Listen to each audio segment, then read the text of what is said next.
Hello, hello. Welcome to the Metabase 50 release webinar. Thank you for joining us.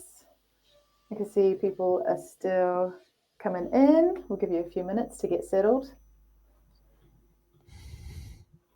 If you haven't already, head over to the chat box on the right side and say hello, tell us where you're from. You'll also find the Q&A box there for later as well.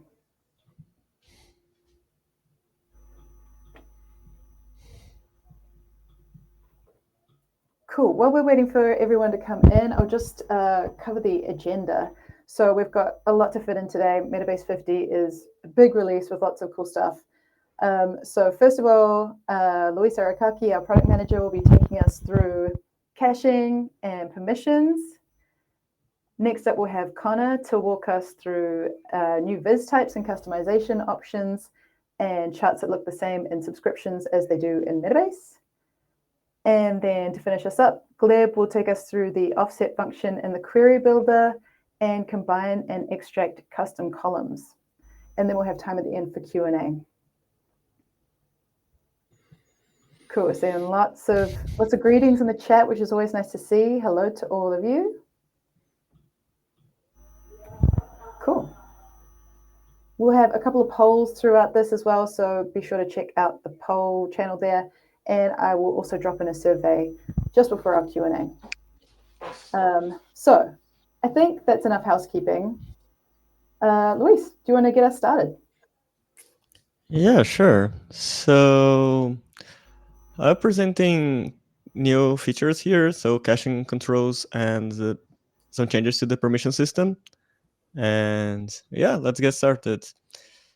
So yeah, here I have the Metabase interface, the 50 version. And we have this all new shiny tab here, the performance tab.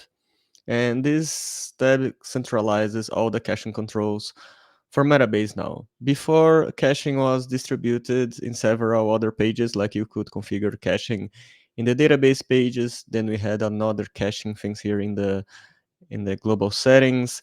But now everything lives here in the performance tab. So we have both database caching and model persistence in the same place. And now you can control this for each database. Yeah, something I forgot to say, like this is a pro and enterprise feature. So this feature was kind of available before, and now we were improving it. So, but yeah, this is only available on paid plans.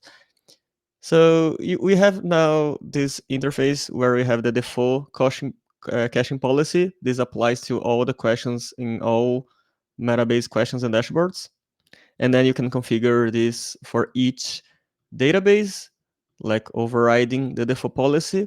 And you can also control this for each database. So here in this info panel, you can control the caching setting for each database. And if you want to go even more granular, you can go to the question and control for a particular question the caching setting. And yeah, the question setting overrides the dashboard setting that overrides the database setting. So as yeah, we can go very granular here. So I just show how it works. So I'm here. So I'm in Brazil. This is the current timestamp, and as you can see, I cached this question like 1 hour a few minutes ago. And if I refresh this, I will always get the same results because the results are cached in the database. And this is happening because my default policy is set to duration. So I'm caching results for 3 hours. And yeah, this will only change at 1:58 my time. So yeah. So now you have other options as well. Now you have also the schedule. So you can set a schedule to invalidate your caching. So you can invalidate it hourly, or you can set a daily time if maybe your data transformations happen during the night. So you can like invalidate all the cache at 6 a.m. and then all the questions will be cached throughout the day. We still have the adaptive caching policy. So this caching policy is based on the query execution time. So you set a minimum query duration in seconds. So if a question takes like 10 seconds to run, you add a multiplier. That's for how long this question will be cached. And this is available on open source as well. And we also have the don't cache results. So yeah, I will keep this and I will show how this, yeah, you can override this at the dashboard. So I will remove the caching here. So I will save don't cache results.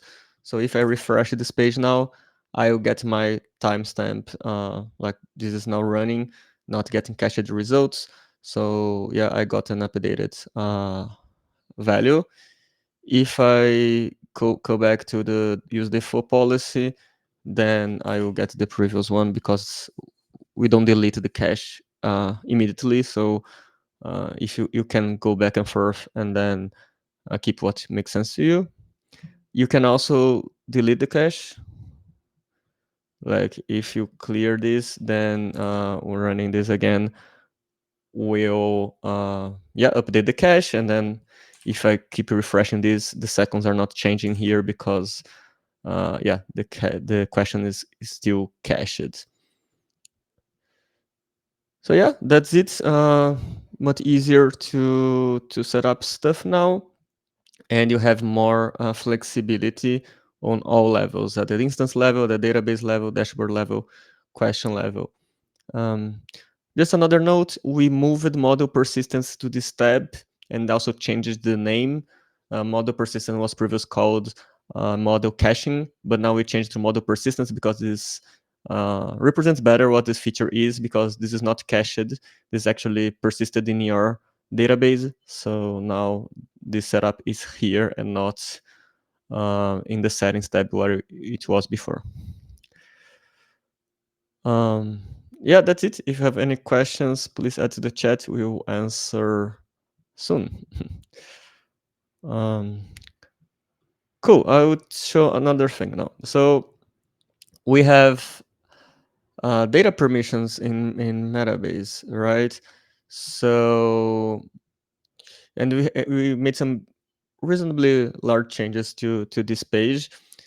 So before here we had other permission levels or permission types here. We got data access and native query editing. And what we did here, we changed these two permissions. So now you have view data and create queries.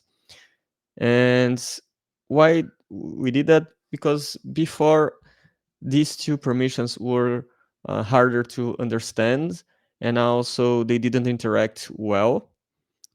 So like we had these levels of permissions in data access. So we got unrestricted, no self-service, impersonation, and block.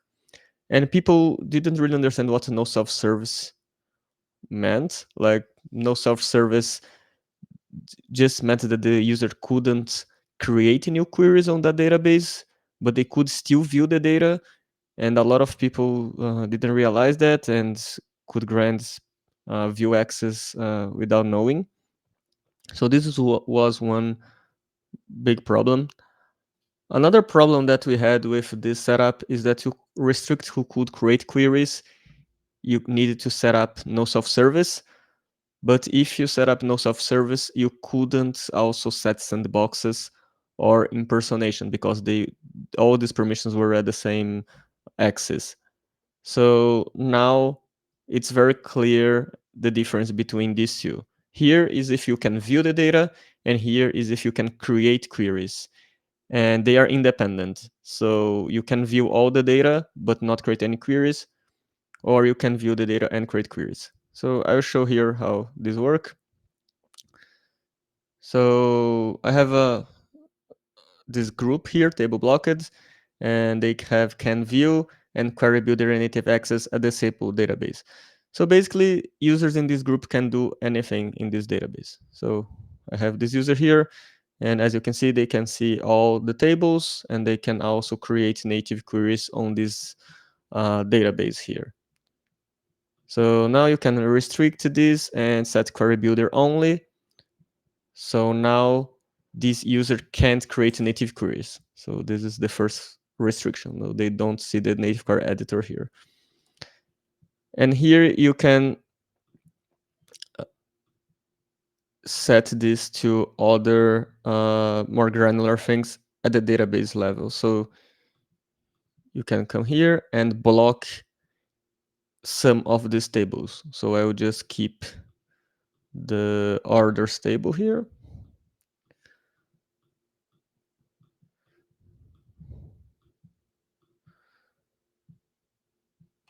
So now this user, you can only see the orders table. So now you can control view access per table.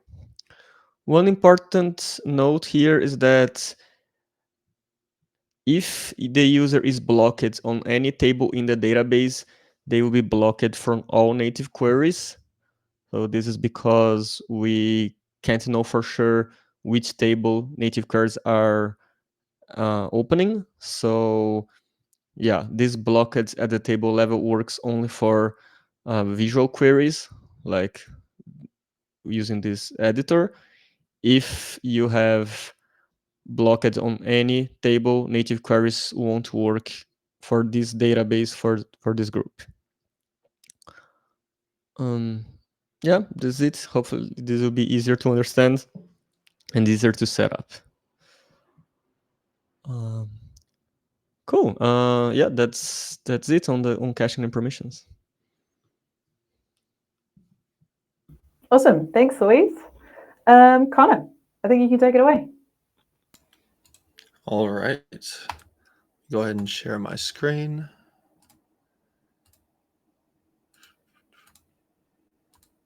And let's talk a little bit about visualizations. So we got a lot of new improvements to visualizations in Metabase.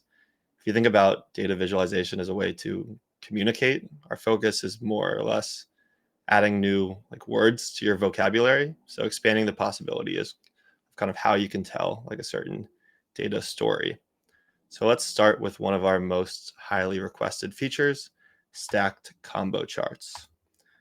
So if we go into the visual editor and find our products table,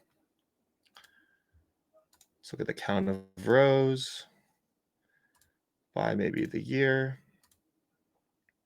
and break this out by something like category. I'll get a multi-series line chart by default, but now what I can do is switch over to combo, and I can have a stacked bar chart with a line overlaid on it. And this could be really valuable for kind of highlighting a specific series or telling a story. So for instance, if doohickey here is more like no product specified, then you can kind of break this out and not include it in the stack, highlighting this kind of separately. So you have a lot more flexibility to tell the story kind of around this specific case. Another new addition to stacked charts is going to be more granular data labels. So if I have this stacking enabled and go over to showing the values on my data points, I'll get something like this by default. So I have the data labels for my line as well as the totals on the stacked bars. Now I have the option to switch these bar data labels to segments. So you can see easily at a glance how much is in each of these different pieces of the whole bar. Or you can kind of go crazy and add them to both the totals and the segments themselves. So those are some new improvements to stacked bar charts. Now we can switch over to some new stuff for line charts. So let's start from scratch here and look at, say, like the sum of total by maybe the month. So I'll get something like this by default. What I can do now is add a lot more kind of style to the line and how I want to show it. So you can now make lines dashed, dotted, you could make them skinny, medium, or bold. In the case of like a multi-series chart, if you want to highlight something or make it stand out, then you can bold it, you can dash it, you can add kind of different bells and whistles as to how it looks. You can also unpin from the y-axis. So let's say my line chart looks something like this, and we'll calculate the y-axis for you automatically. historically you would have to kind of maintain this range if you wanted to really see the variation with this line. Now we have this new unpin from 0 option. So if you check that, then we'll automatically calculate the auto y-axis range, and we won't necessarily tie it to 0, so that someone can easily, kind of at a glance, see the variation of what's happening here in this series. Last but not least, there's a ton of quality improvements in this release. So visualizations have a lot less bugs. They should feel a lot more performant, a lot smoother. The one place that we're especially proud about where this shows up is with subscriptions. So if I go to my fancy dashboard I made before this with a couple different chart types on it, like this line chart with a trend, this kind of crazy chart with a bunch of different series looking with different styles, a bar chart, stacked combo, scatter, waterfall, and I want to email this to me like at an hourly, daily, or at a weekly cadence. What I'll get now looks a lot more like what I see in product. So I pulled this PDF before, but you can see that this line chart's looking pretty similar to what I was just looking at. This multi-series charts looking pretty slick as well. Get this goal line rendered, stacked bar chart, scatter, and waterfall. So your subscriptions should look a lot nicer, and in product you have a lot more kind of bells and whistles to play with, particularly around stacked bars and line charts. That's the gist for visualizations. Yeah, give it a spin and let us know how it goes. All right.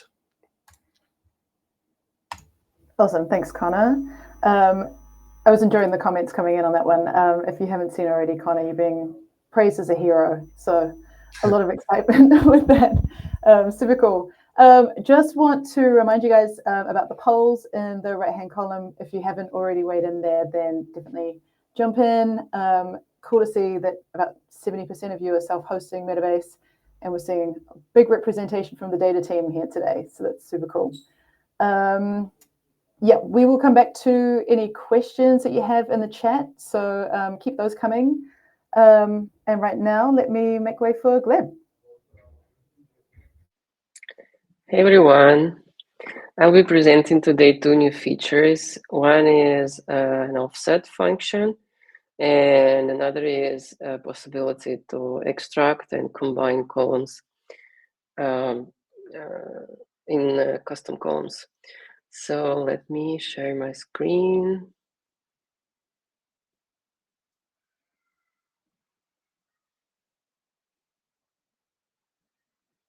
Yeah. Okay. So here is my Metabase instance, and suppose I'm starting a new question and pick my orders table from the sample database. And suppose I have some basic aggregation like sum of total. This is my revenue by months. So you have it visualized like this. Cool. Now, suppose I want to compare it with a value year over year, right? So this was pretty much complicated before. You had to create a custom column for year. You had to do some stuff in the notebook editor, query builder to make this possible.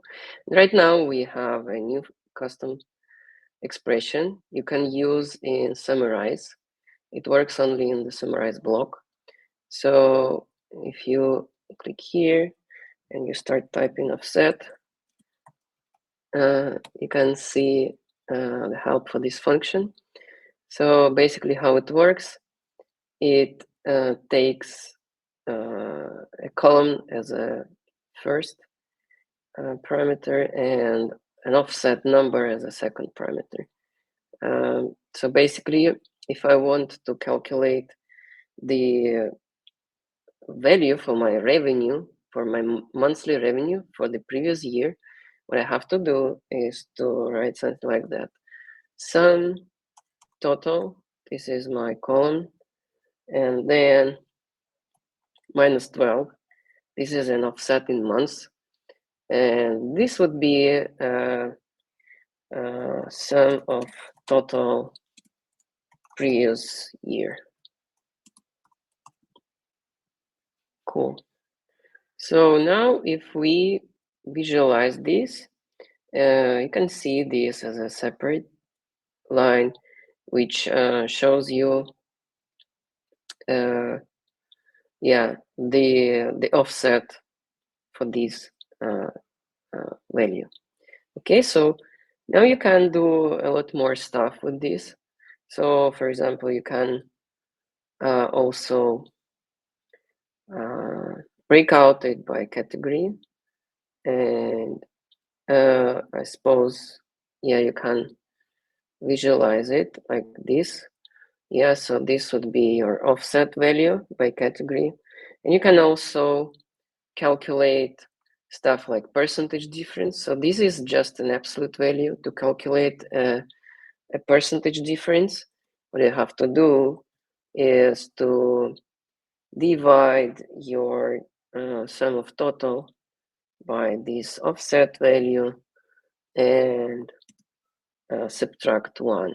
So this would be your percentage change, sum of total percent change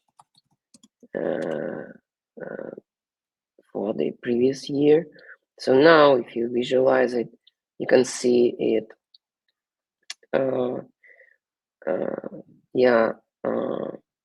for each category you can see a percentage difference. I think to show it better you have to filter a bit. Yeah, that's important thing. So this thing would work good. You have to apply your filters after the aggregation, not before the aggregation, because if you cut your values before the aggregation, then offset would not have enough data to calculate shifted values. So if you want to filter, you have to do it after the aggregation. So here I'm going to calculate it for like last I don't know, 16 months, something like that. And yeah, now it thinks a bit better. And I can also calculate, I can also show this as a percentage. So it would be, it would reflect better what's going on. So here, for example, for Duhiki, we have like 500% growth compared to the previous year in August 2023. So this is how you can use it to calculate percentage change. And also you can calculate, for example, moving average. So let me show it like this. So suppose you have sum of total, and what you can do, you can, instead of this formula, write something like this: sum of total plus offset, sum of total minus 1 plus the same, like shifted 2 months, and now you can divide it by 3, and this way you are getting your moving average.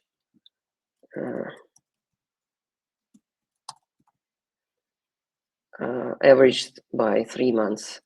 So now you see green line is your sum of total and red line is your moving average.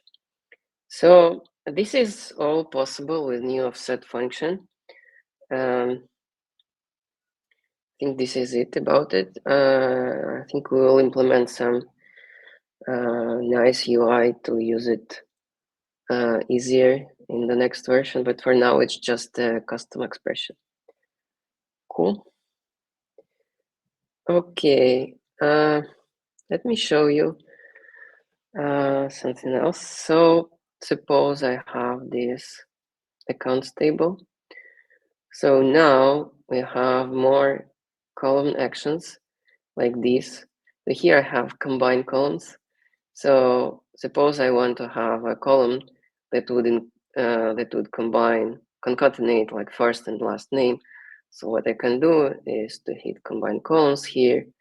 I can add last name.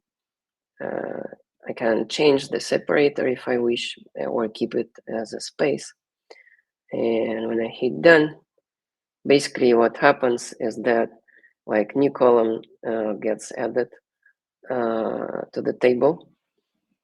So here on the right, you see this new column. Yeah, I could give it a name, but I didn't do it. But anyway, what else you can do? Extract from datetime columns. So here I have canceled at, and if I want, for example, year, I can click here, and automatically I'm getting this column. The same features available if you click plus button here on the top right corner. You have here extract and combine. For extract, you can choose like what column you want to use for extraction. We support extraction from datetime columns and also emails and URLs. So here I have email, and I can easily extract domain or host from here like this. So here is an example. I extracted host from the emails. In the same way, I can combine columns from here. So I can choose any column, actually any amount of columns, and choose any specific separators I want to have here, like this. And now I have a new column here in the table. So this all is available from this table mode, but the same way you can create custom columns from the editor here. You can hit plus, and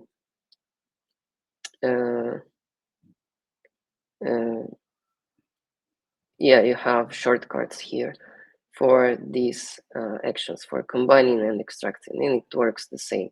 So you have basically the same UI here for combining and extraction. So this is it.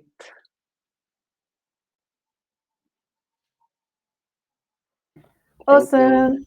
Thank you, Gleb. That was great. Okay, so that was a lot to take in, a lot of new features, a lot of new functionality. Now it's time for the test. No, I'm joking. I'm not going to make you do that. But before we jump into the Q&A, we have quite a few questions to get through. But I just dropped in a survey. If you wouldn't mind just taking a minute to let us know what you think about this event, what you'd like to see more or less of, that will help us make sure that we make the most of this time together in future. Okay, so I think without further ado, we will jump to Q&A. Feel free to keep dropping questions in the chat, and I will add them as we go. So we're going to go all the way back to the beginning now. Luis, the first questions are for you. Going back to caching, does cache also work with the Metabase API? Yes. I don't know exactly what this means by work with the Metabase API, but we have this now that I actually didn't show, so it's a good time to show. So now we have this endpoint here. Yeah, so you can now hit this endpoint, and this invalidates the cache for a database, a dashboard, or a question. So this is cool if, like, what you can do, I think a pattern that's nice, if you have a system that can emit webhooks to invalidate the cache after the transformations are done and stuff like that, you can go to come here, like set the default policy to a duration very high, I don't know, like 72 hours or 48 hours, but you invalidate the cache through the API on the exact right time that you want to. And to do this is very simple. You just need to pass the database ID, the dashboard ID, or the question ID. So yeah, I think that's it. Cool. Next question, also about caching. I want to cache part of data models and leave other parts to live update. Can I do that?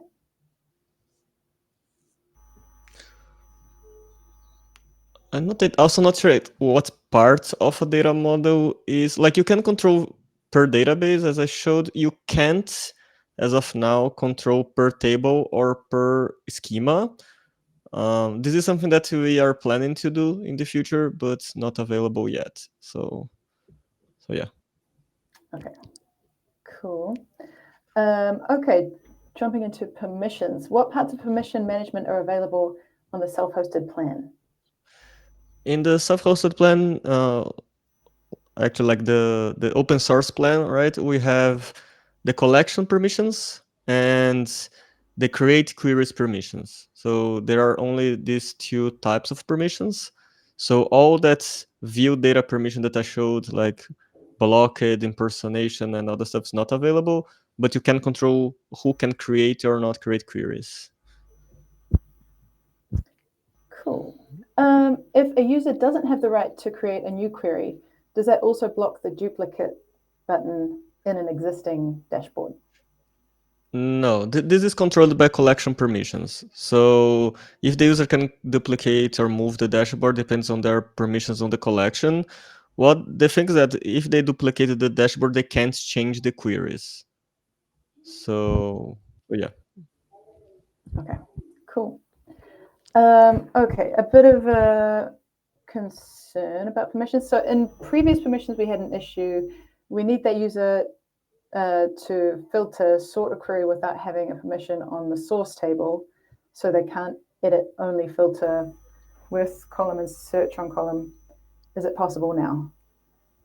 Did I read that in a way that makes sense?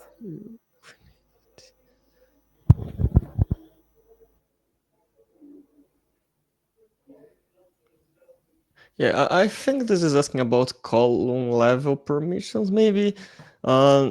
We don't have it now, column level permissions or even drill down level permissions. So now either the user can add it to the query or they can't, and for a given table.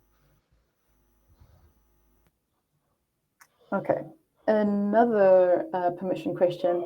I currently have impersonated permission set up in Metabase, and I'm concerned about the upcoming release. Do I need to make any changes to this permission setting to ensure everything continues to work properly, or is there a risk that it might break? No, the migration is, let's say it won't change the behavior in any way. What happened is that in certain cases, we needed to create a no self-service deprecated permission level to keep the same behavior. And then you need to tweak that manually. If this is the case for you, when you upgrade, we send you an email with documentation what we need to do, but the behavior won't change. So everything will keep the same.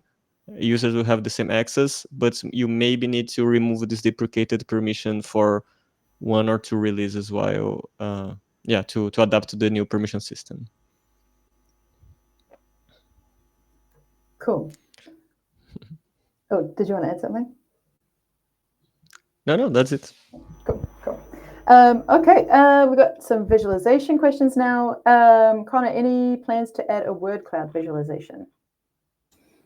Yes, word cloud is on the roadmap. Let me drop the GitHub issue. One of the signals we use is the amount of upvotes. So if you want to like tip the scale a little bit, you're welcome to upvote that issue. We'll say there's a couple different visualization types ahead of it in the queue right now, and that's going to be boxplot, Sankey, and multidimensional pi. So those will probably drop before word cloud, but it is something that we're considering and is on our radar.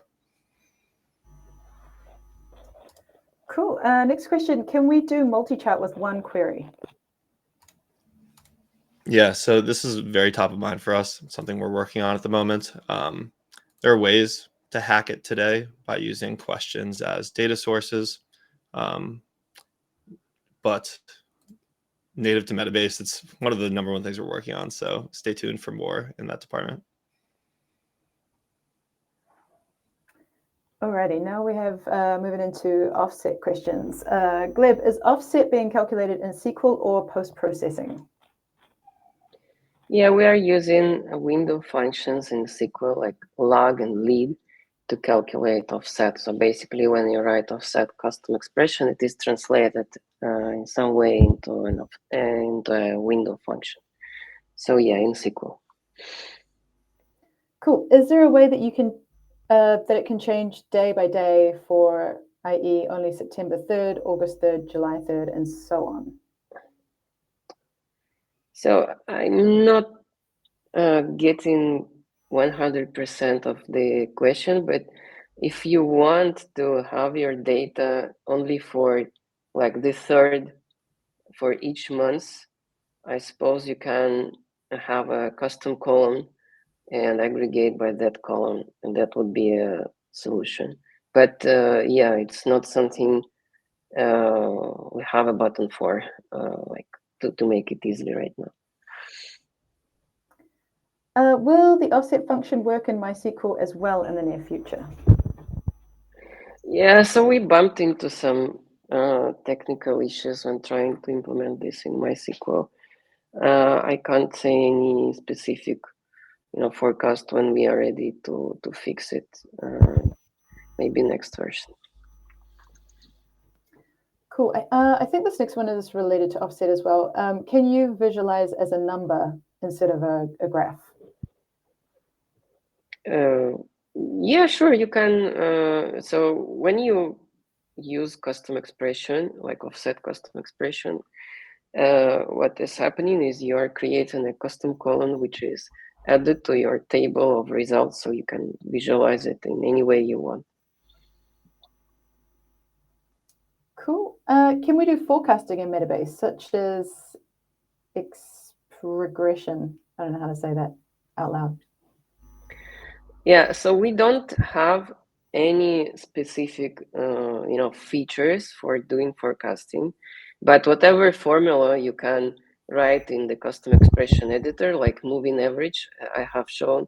If you have something simple like this, you can put in a custom column and visualize. So that would be your forecasting. Cool. Can you extract JSON columns? I think the true answer is no. Like, we don't have any specific stuff to do that. Yeah, If I'm not mistaken. you can't extract like in the custom column, but if you use one of the databases that supports JSON unfolding, like we do it for Postgres MySQL, I think we do this automatically when you synchronize the table. So they like nested fields just behave like other normal fields, but we don't have like JSON manipulation custom expressions. Right. Cool. When you extract data, what's the data type of the resulting column? Yeah, so it depends on what you're extracting. If you extract a year, for example, it will be a number.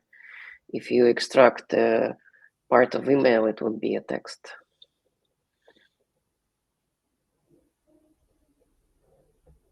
Cool. Can there be a back option in the Metabase from the drill through? I think it's not related to anything we have shown, No. but yeah, it's a nice feature request. So let me take it to my backlog. Cool. Oh, another one that wasn't covered today, but is always welcome. CSV loading based on ClickHouse, is it possible, or do you still have a bug? Does anyone know that one? Yeah, I think we fixed this yesterday. So yeah, I think it's working, but it might take some time to reach cloud instances, or depending on your deployment. But I'm pretty sure we fixed it this like now. Cool. Another one that's more of a feature request. Are there plans to add a feature to join tables from different databases? Yeah, very, very top of mind for us. Stay tuned. That's good news. Okay, you showed combining columns in a dashboard. How can you use this using a filter?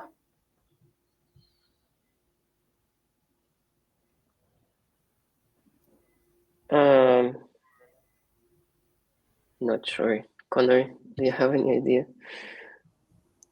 Not sure I understand the question.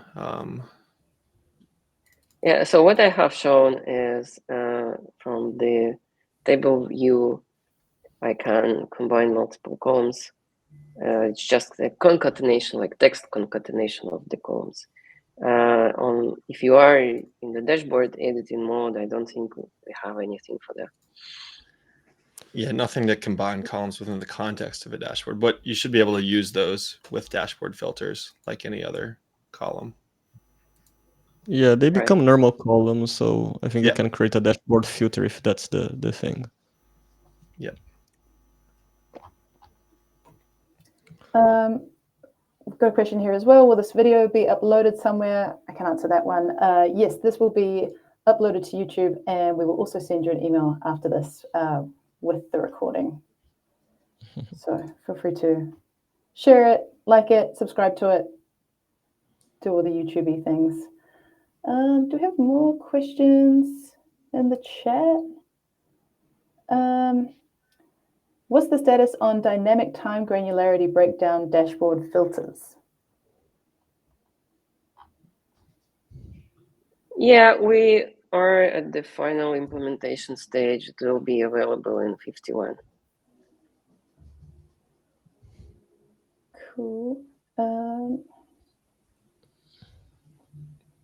Will it be possible to download crosstab or matrix reports as they are shown on screen instead of currently downloading as normal tabular reports?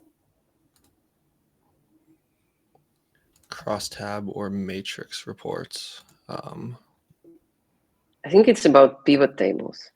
Yeah, that's what I thought too. It's something that's on our radar, but not actively being worked on. So yeah. Cool. Spoilers about new releases. Do we have any spoilers? We do have a public roadmap. You can check it out, metabase.com/roadmap. But is there anything we want to plant seeds about today? Everything's there. So I'm looking for rumors. No, we don't have any rumors.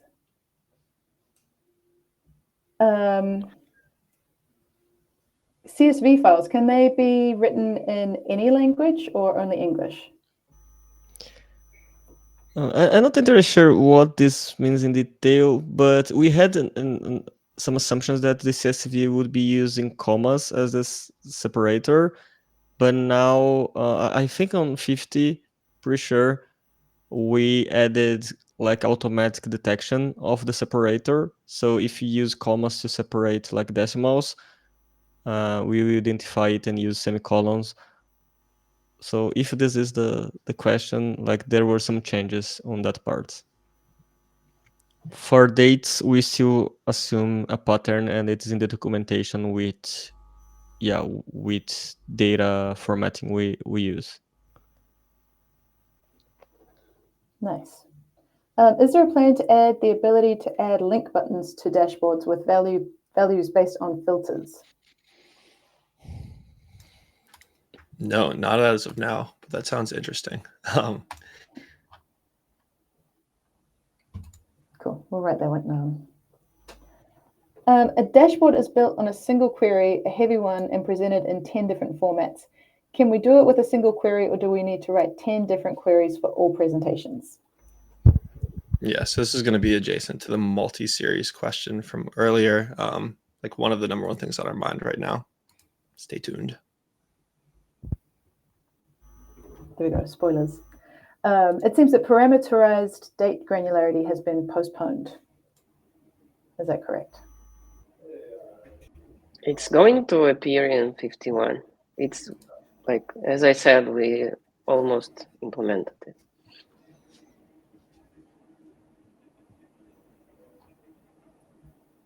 Cool. Any prospect of point and line string based map visualizations? Not at this point. Like revamping maps is something that is like on our minds, but I'll have to do more research into point and line string based maps. I'm not as familiar at the moment.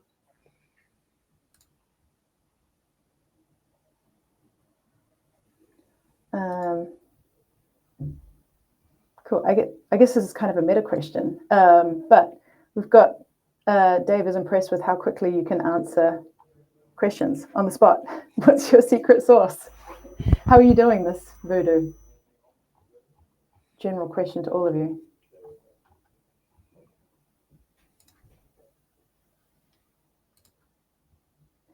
All right, we'll move along.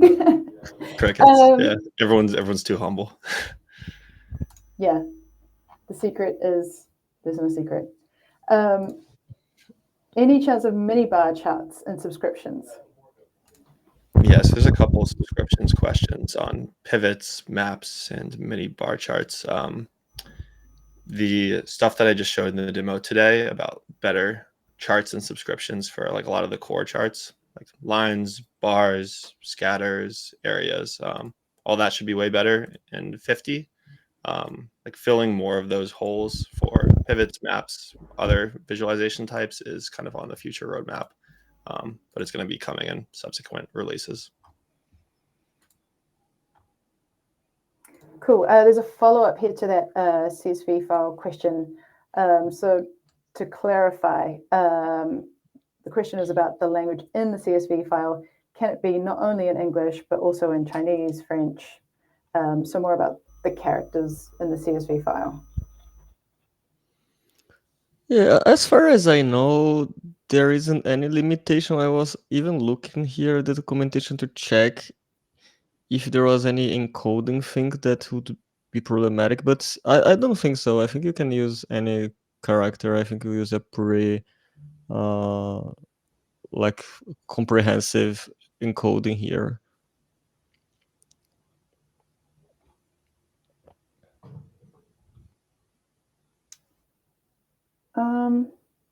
Okay, previous data for the trend visualization is great. Is it possible to show the previous 7-day from today's date, not from the last date data?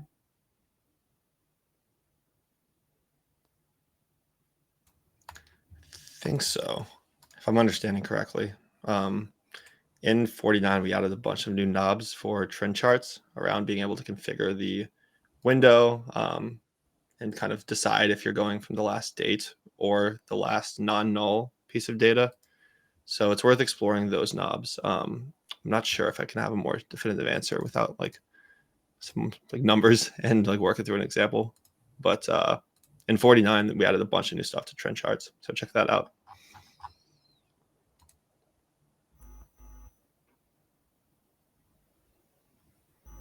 Cool. Yeah, I think the last question here is, can we do forecasting in line plots? Yes, we have a trend, like a trend line visualization setting, which will be the most basic version. But beyond that, the answer is kind of what Gleb alluded to earlier, in that you can do forecasting in whatever you can do via custom expression, moving average, that sort of thing.